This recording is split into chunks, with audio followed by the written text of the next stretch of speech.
Eskerrik asko Jone, eta niretzako plazer bat hemen egotea, maikide hauekin, bai Laura, bai Mariarekin. Eta, aitortu behar dizuet,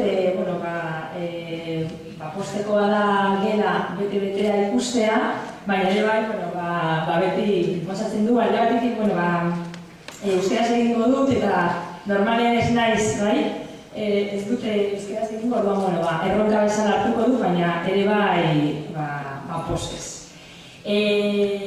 Justu pizka bat beranduago iritzi naiz, ni mugimendu feministan parte hartzen dut, baina baita ere bizi horteko deustun klaseak ematen ditut, psikologiako graduan, eta justu klasen egon gara, eta justu gaur ikusi ditugu ni psikologiaren historia ematen dut, eta justu ikusi dugu segakoak eta ze hutsunean daude psikologiaren historia, eta nik izango nuke zientzia eta disiplina guztietan segakoak daude emakumearekin, eta hor ibili gara ikusten behar ditugula ere bai erreferente berriak eta behar ditugula batez ere erreferenteak erreskatatzea. Ni Bilboko Mujeres del Mundo Babel taldean parte hartzen dut, hor biltzen gara bai emakume etorkinak eta hemengoko emakumeak, eta orain dela 3 urte emakume mundu batzako plataforman partatzailea naiz. Eta tartetxo honetan, lau gako edo idei nagusi konpartituko ditut. Zeintzuk izan diren azke urte horretan, bai mundu martxan, bai Mujeres del Mundo, indarkeria matxistaren inguruko egin ditugun hausnarketa garrantzitsuenak. Ez dakit esan behar da, baina mundu martxa, Euskal Herriko mundu martxan plataforma bakizue eragile desberdinak eta mugimendu feminista desberdinak parte hartzen dugula, eta baita ere taldean mistoak eta sindikatuak ere parte hartzen dira, eta uste du gainera hori da gure apostua. Batez ere nik azpimarratuko du gero aniztasunaren apostua. Eta bukatzeko gero bi erronkekin bukatuko ditu. Lehenengo gakoa edo idea nagusia da mugimendu feminista indarkeri matxistaren inguruan birpentsatzen ari gara. Hori justu izan da, aurreko asteburuan Donostian batu izan gara 300 emakume baino gehiago, eta hori bil gara indarkeri matxistaren inguruko kontzeptu eta erantzunei zer nolako erantzunak ematen ari garen, ibili gara hausnartzen. Eta nik bai azpimarratuko nuke birpentsatzen prozesu hori. Hau da, ez daukagu eta ez ditugu nahi kontzeptu itziak eta erantzun edo irtenbide definitiboa, guztiz kontrakoa. Uste dugu helburua gurea ez da kontzeptu bakar batera heltzea, baizik eta konturatu gara testuinguru edo helburuen arabera kontzeptu desberdinak erabili behar dugula. Eta kontatuko dizuet, adibidez, azken urteotan mundu martxan apostu bat egin dugu gure artean, hau da, emakume desberdin artean zer nolako desberdintasunak dauden, eta hau adibidez klatu izan da pasaren asteburuko jardunaldietan. Emakume oso anitz bildu gara, eta emakume oso anitz konpartitu ditugu gaur egun zer nolako indarkeri esperientziak ditugu. Hau da, jatorri, generazio, gorputz desberdinetako emakumeak, emakume etorkinak, diversitate funtzionalekin diversitate funtzionala dituzten emakumeak, sexu langileak, emakume langileak, Bizkaiko erresidentziako emakume berbalariak hor egon ziren, eta aprobetxatuko nahi dut hemen asko erresidentziako.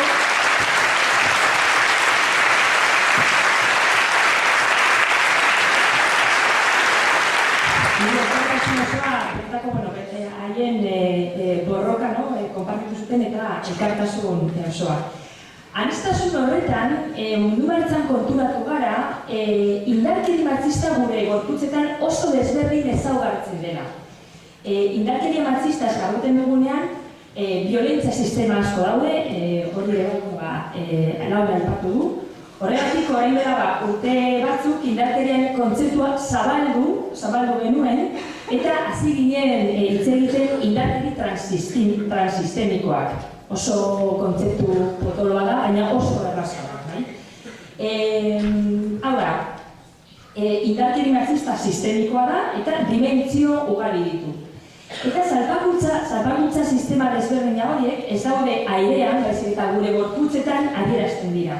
Hau da, heteropatriarkatua beste dominazio sistemekin interkonektatuta dago eta elkar eragiten dute. Adibidez jartzen dugu etxeko langile emakume etorkin baten kasua, egunero bizi dituen indarkeriak ez dator bakarrik patriarkal dominazio sistema batetik, baizik eta beste dominazio sistemak eragiten dituzte. Kolonialismoa, arrazismoa, kapitalismoa.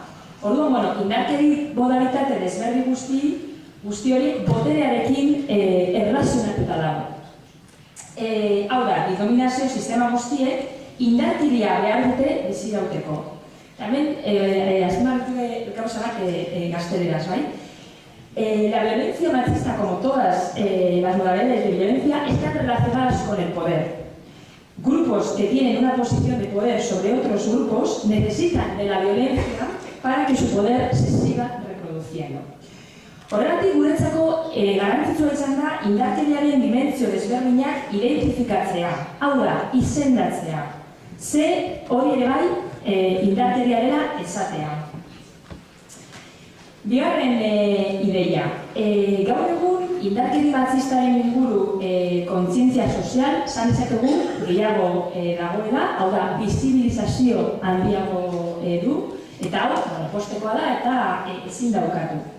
Baina uste dugu kontzientzia hori bakarrik plano diskurtsiboan geratu dela eta ez dugu jarrera matxistak aldatzera iritsi. Hau da, kontzientzia eta bizibilizazioa ez dator bat intzidetzearekin eta aldaketekin. Gaur, azaroaren 25, leku askotan ikusiko dugu puntu morea, zirkulo morea, instituzio eta leku kale askotan, eta hau ere kontra esan bezala ikusten dugu, ze adibidez instituzioetik ikusten ari gara nola indarkeria aurre egiteko bai politikak, bai programetan, justu murrizketak egoten ari dela. Orduan, uste dugu bakarrik hori plano diskurtsiboan geratzen ari dela. Gainera, badago iruditegi bat non erasotzailea beti kanpoan kokatzen dugu. Eta hau aski kezkatzen gaitu. Beti pentsatzen dugu erasotzaileak edo kanpotarrak direla, edo arazo psikologikoak dituzte, edo bai Euskal Herritik kanpokoak dira, hau da, gure espazio hurbiletik oso urrun jartzen dira. Baina, badakigu, guztiz kontrakoa dela, kasu gehienetan, erasotzaileak hurbileko pertsonak dira, konfiantza jarri izan dugun pertsonak dira, gure bikotekidea, gure lankidea, lagunak, eta honek kezkatzen gaitu ze uste dugu fokoa aldatu behar dugu. Hau da, fokoa kanpotik kendu behar dugu eta barne maila batera pasatu behar dugu. Postekoa da, hemen, eta konzentrazioetan gero eta gizon gehiago hurbiltzea eta gizon eta gehiago egotea, baina hor bai ikusten dugu ere bai lanketa eta interpelazio pertsonal bat egon behar dela. Hau da, gizonek hausnatu behar dute ze botere dute gizontasun izateagatik, bere privilegioen inguru hausnartu eta kontziente izan behar dira, eta ez kulpa posizio batetik, baizik eta erantzukizuna hartu. Erantzukizuna hartu eta hortik, zer egin dezakegu. Horregatik, bai azmarratuko dute hori interpelazio pertsonala eta lanketa pertsonala hori. Hirugarren ideia. Emakumeen kontrako indarkeria bizibilizazio handiago dauka, komunikabideetan egunero aurki dezakegu kasuren bat, eta hori egia da, batez ere komunikabide askorekin, edo, askorekin ez, baina batzuekin bai badaukagu horrega zaretze bat eta aliantza bat, non indarkeria bada lehentasun gai bat, ikusten ari gara, nola beti emakumeak agertzen dira, pasiboak garela, eta emakumeak agertzen gara, beti hilak, hau da gure gorputzak erasotuak direla, bultzatuak direla, eta uste dugu ere beste irudi bat beharrezkoa dela.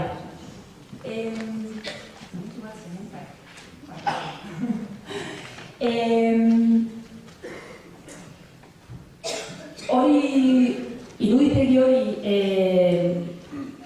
aldatzeko, indarkeria aurre egiteko erantzunei dagokionez, gure aldetik, eta hori adibidez argi geratu zen, pasaden apirilean Gasteizen egin zen mobilizazioan eta manifestazioan, behar ditugu erantzun anitzak, behar ditugu erantzun desberdinak eta guztiak dira zilegiak.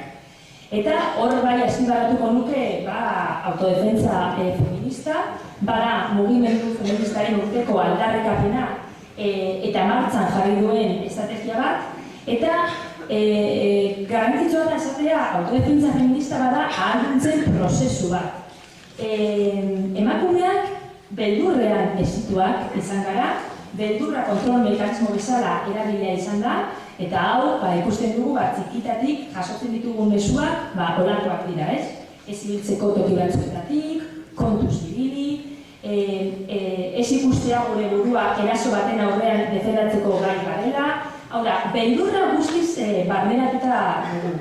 Eta azken aldian, ikusi dugu autodefentsaren erantzun desberdinak sortu dira, batzuk dira gaueko manifestazioak, oso eztabaidatsuak izan dira, eta pentsatzen dugu eztabaidatsuak baldin badira hori oso ona dela, behar dugula, eztabaidak eta ere bai bezalaztasunak egotea. Gaueko manifestazio hauek horrelakoa da irudia, ezta? Gauez dira, emakumeak zapiekin, estalita, eta ere bai eramaten duzte antortzak. Manifestazio hori justu beldur irudikapen hori apurtu nahi dute. Hau da, desjabetu gaituzten guzti hori berjabetzea dute helburu. Gaua, kolore iluna, amorua, eta guztien dugu simbolikoki oso garrantzitsua dela. Eta balio izan dugu barne mailan, bai? Feminista bezala eta emakume bezala gu ahalduntzeko eta ere bai saretzeko.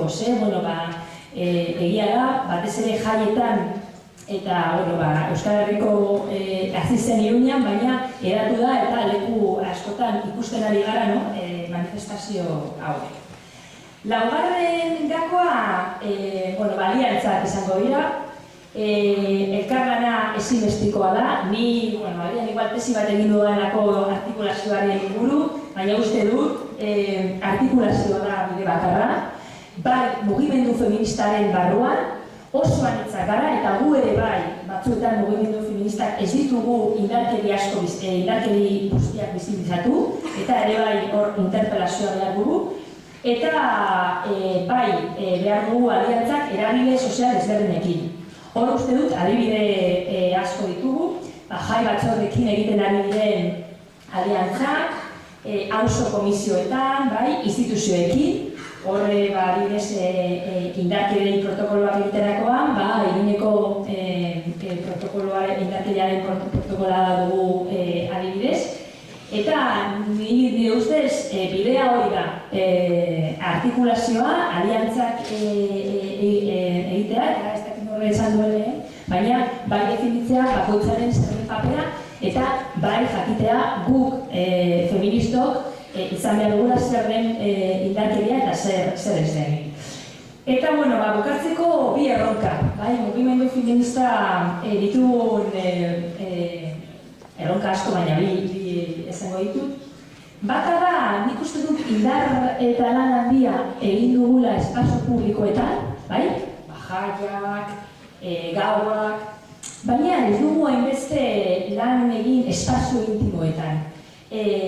Hau da, zer pasatzen ari da nire bikotearekin, zer pasatzen ari da nire militantzia akidearekin, espazio intimoetan benetan marra gorria jartzeko, ezetz esateko, nire plazerari lehentasuna emateko edo erabakietan eragiteko gaitasuna lortu dugu.